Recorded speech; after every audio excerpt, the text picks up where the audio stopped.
Hey everyone, inkykap here. That's Cap with a K, not a C. Today I want to make a build inspired by the story of Baba Yaga, a sometimes described grandmother witch of Slavic folklore. I'll go deeper into it later, but she lives in a hut built on top of chicken legs. This is a bit of a crazy build, so be warned. At the end of this video, we will have different huts all stacked up together to create the old, rickety look of a house that has been wandering around year after year through the ages. To make it a bit easier to follow, we're going to start by laying out the platforms for the different huts. First will be a 9x7 platform 9 blocks off the ground, using spruce planks. Next will be a 3x3 platform. This will start 3 blocks in from the front left corner of our first platform, 4 blocks up and 1 block out. On the other side, we do a 5x5 platform, 4 blocks in from the front, 4 blocks up, with only the first row hanging just above the first platform. On the back, we do a 4x3 platform, right above the back left corner, 6 blocks up, and once again, a single row hanging just above the platform below. Lastly, right above our main platform, we have one 7x7. The front left corner is 1 block behind, and to the left of the front left corner of the main platform. These are where we will construct our huts, but we do have 2 additional platforms to make. Under the main platform, starting 1 block forward from the front left corner and 3 blocks down, a 3x5 platform of spruce planks. Under the platform on this side, 2 blocks down, the first row under the platform, a new 5x5 space of spruce planks. With these as a guide, we can form the rest of the build. Let's start with our first structure. Skipping the front 2 rows, use dark oak planks to build a 7x7 box 2 blocks tall. On the left and right of the build, extend with a row of upside down dark oak stairs, breaking that second layer of planks. This will build out our structure to give us more room and an interesting shape. With this new extension in mind, add a layer now 9x7. Now starting in the front, let's prep for a roof shape. 1 layer of 7, 2 of 5, 1 of 3, and 1 lone block on top. Repeat on the other side. On this platform, make a 5x6 box, skipping the back wall, 3 blocks tall. Yes, this hangs over inside by 1 block. Yes, we will ignore this, except to break these bottom 2 blocks. Then the front, 2 layers of 3 and 1 on top. On the other side, 3x4, 2 blocks up, with a single block in the front and back. In the back, make a 3x6 box, again 2 blocks tall, 1 on top here, before knocking out these 4 blocks. Finally, at the very top, skip the first 2 rows for a 7x5 box 3 blocks tall. Then, 1 layer 5 blocks, 2 layers 3, 1 lone block on top. On the larger huts, knock out a 2x3 plane and 1 extra on top as an opening for a doorway.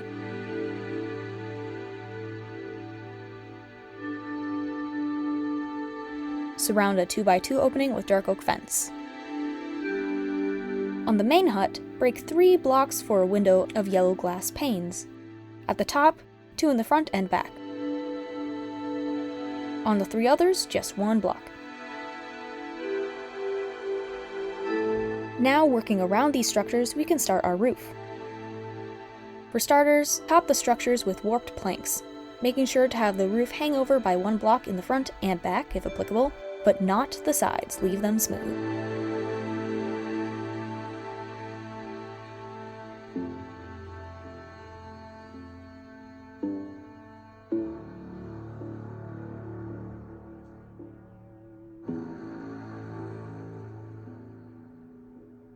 Now we give it a bit more shape. On the roofs of the 3 larger structures, bring out the bottom ends by 2 blocks, bottom 2 layers on the very largest, and then the next 2 layers out by 1. This gives us a nice upward slope. On the smaller 2, bring the top layer out by 1. We have the bulk of the build. Now, let's give it some supports. First off, the chicken legs. First, mark out the main body of the legs 6 blocks from the front and 1 block in on either side. To make our legs look more alive, we're going to mess with the elevation of our terrain to put the legs in different poses. For the left leg, bring up the terrain by 1 block under the leg and 1 behind. For the other, a 4x4 area 2 blocks up. We'll make this look more natural later. Starting with the right leg, place a block of bamboo planks, 2 stacked in front and a fence in the front and behind. Stairs on either side of this front toe, and upside down stairs under the main leg. Then block, fence, upside down stairs, and stripped spruce wood. Another wood in front and behind. On the back wood, surround with spruce trapdoors. On the front, place a bamboo slab under and trapdoors on either side.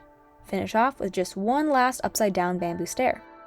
This leg is scrunched up a bit from being higher up on the terrain. This other one is extended, reaching lower. 1 fence, plank in front, then 2 stacked fence. Fence and 2 stairs for toes. On top of the fence, planks, then back with stairs. Plank, 2 fence, upside down stair behind, plank, 2 fence, then repeat the process with the 3 stripped spruce wood. Now you have 2 beautiful little chicken legs. For the platforms and the huts, use chains, dark oak fence, spruce stairs, and slabs to add a look of structure.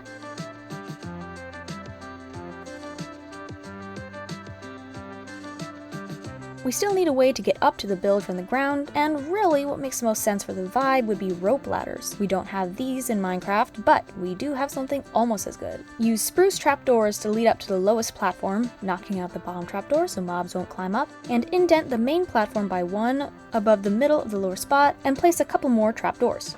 Do the same coming up from the other small platform. Now run ladders up all the trapdoors. I think this looks really cool as a rope ladder substitute. Just be careful not to right-click the trapdoors because... yeah. We need another path up in the back, between these 2 huts. This time we use stairs. Run down from an indent up here to a couple slabs down here. Knock out a 2x2 opening as a doorway. Use bamboo fence as a railing for the stairs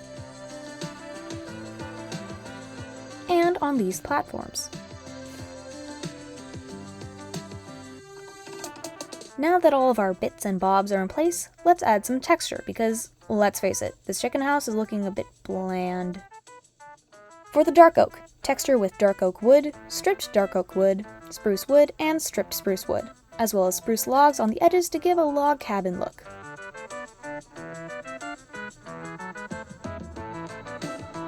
For the roof, warped stairs, warped stripped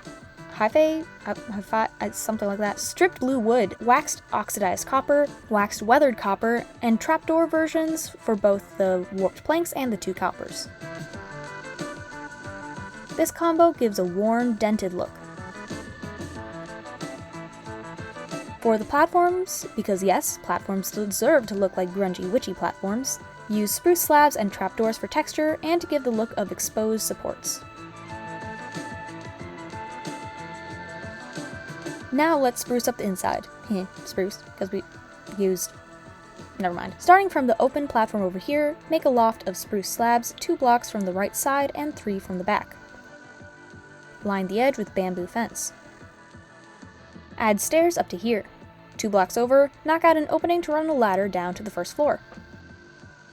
From our other mini hut, run ladder to here, where we can replace this block with a dark oak stair. This platform here is perfect for a little farm for food, or herbs and ingredients for potions. Replace this 3x3 section with dirt, except the middle block. Underneath, place a trapdoor so you can fill this hole with water. Add more trapdoors and upside down stairs to give a look of holding the dirt in place. Boom! Farm. Now, inside and out, let's add some more decoration while I tell you a bit more about the inspiration behind this build. Baba Yaga is a fascinating character from Eastern Slavic folktales. Although some differences exist across cultures, Baba is widely regarded to mean old woman or grandmother. She is a nomadic witch living in a house that walks around on chicken legs, and outside her house, she flies around on a mortar and pestle rather than the broom that witches use in pop culture. She also likes to eat people. Yummy. There are many, many stories about Baba Yaga, either as an agent of evil or a wise mystic with a test. In other words, a trickster character, similar to Loki from Norse mythology or a coyote from some Native American folklore. In modern times, the character of Baba Yaga has been embraced as a symbol of female strength and independence. One of the most well-known tales of Baba Yaga is Vasilisa the Beautiful. The following is read from a PDF from the Storytelling Institute. A long time ago, there lived a merchant and his wife. They had one child, a girl named Vasilisa. I might be butchering that name, but anyway. One day, the mother placed a little doll in the child's hands and said, "My child, I am dying. Take this doll as my blessing. Always keep it with you and never show it to anybody. Give the doll food and ask for her guidance." Shortly afterwards, the mother died. Harsh. The merchant soon became lonely and decided to marry again. He married a widow he thought would be a good mother, but both she and her 2 daughters were envious of Vasilisa's beauty. They gave her heavy outdoor work to do so she would grow thin and her face would turn ugly in the wind and sun. Despite this, Vasilisa became more beautiful every day. For each day, she gave her doll food and asked for advice.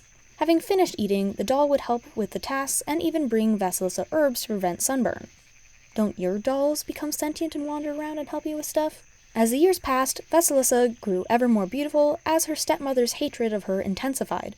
Then, whilst Vasilisa's father was away on business, the stepmother moved the family to the edge of a dense birch forest.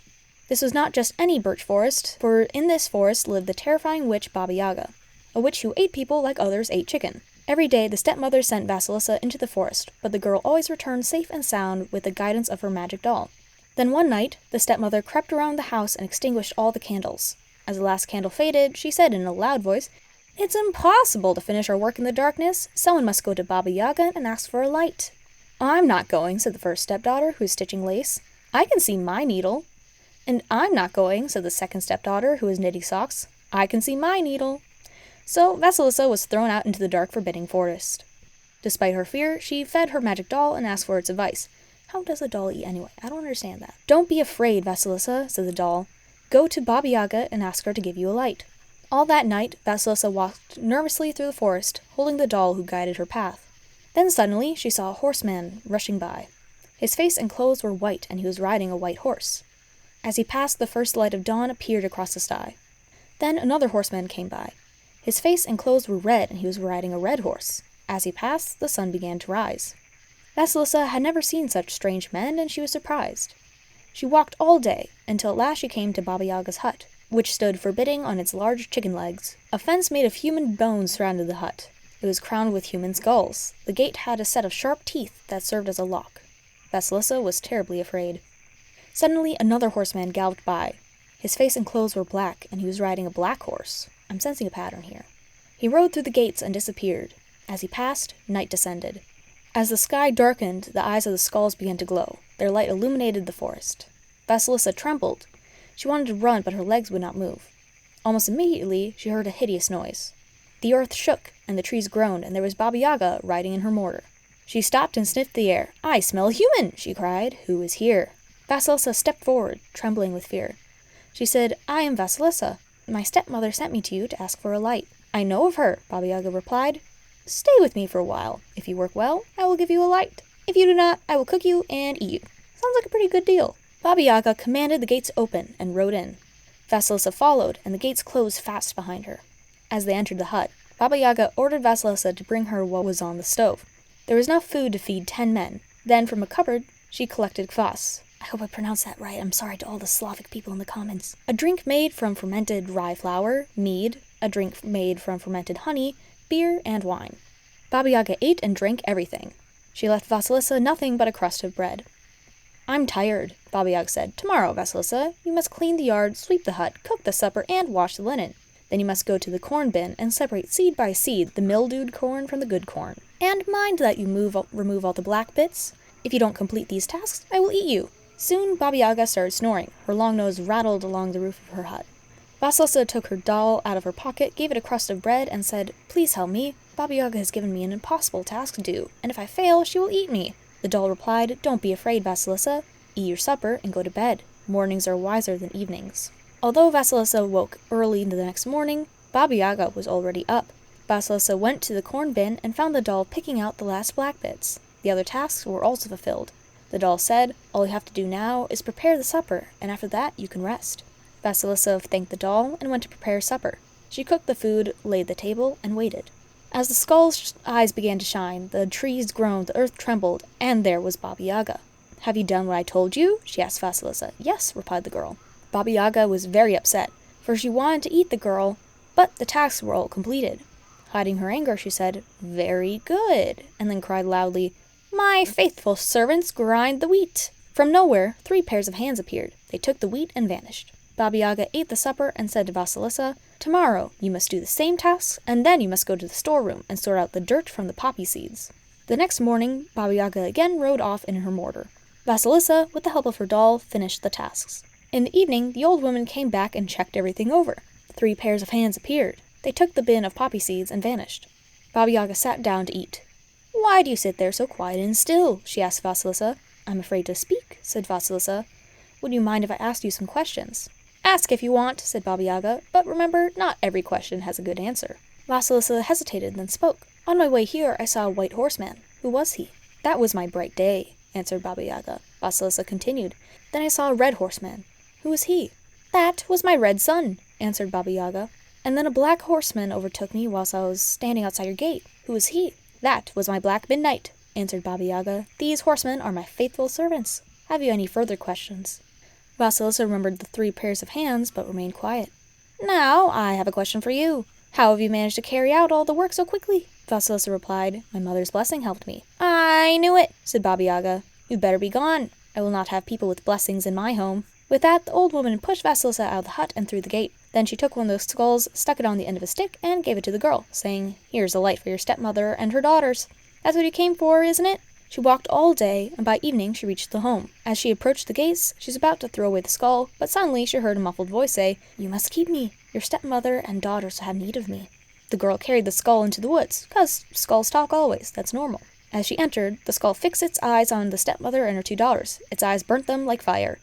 They tried to hide, but the piercing eyes followed them and never let them out of their sight. By morning, nothing was left of the 3 women except 3 heaps of ash on the floor. Vasilisa was unharmed. She buried the skull in the garden and went to find shelter in the nearest town. So I guess the lesson of the story is, be pretty. Use skulls to take revenge. Yeah. You can check the description for my sources for the story and the info on Baba Yaga. And here we have our Baba Yaga inspired build. I've wanted to do a myth or folklore inspired build for a while now, so this was a super fun build to make. Let me know what build you want me to make in the future. Keep crafting. Stay awesome. This is inkykap. Over and out.